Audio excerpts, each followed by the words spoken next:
আর Santa Claus আসবে না, তা কি হয়?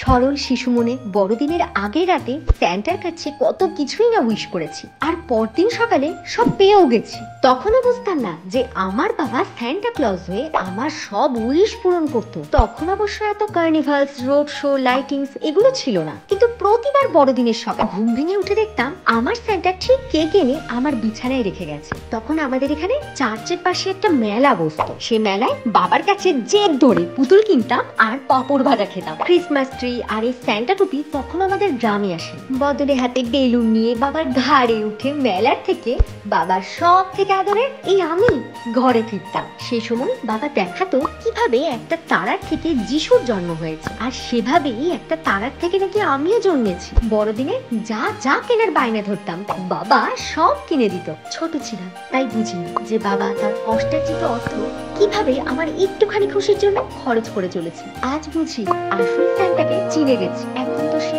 আরো বুড়ো হয়ে গেছে, যুগ বদলেছে, সমাজ বদলেছে, অন্তত বদলানোর চেষ্টা করছে।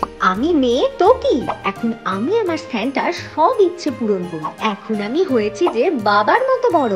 এবারের বড়দিনে আমি নিজের হাতে কেক বানিয়েছি, তাকে খাওয়াবো।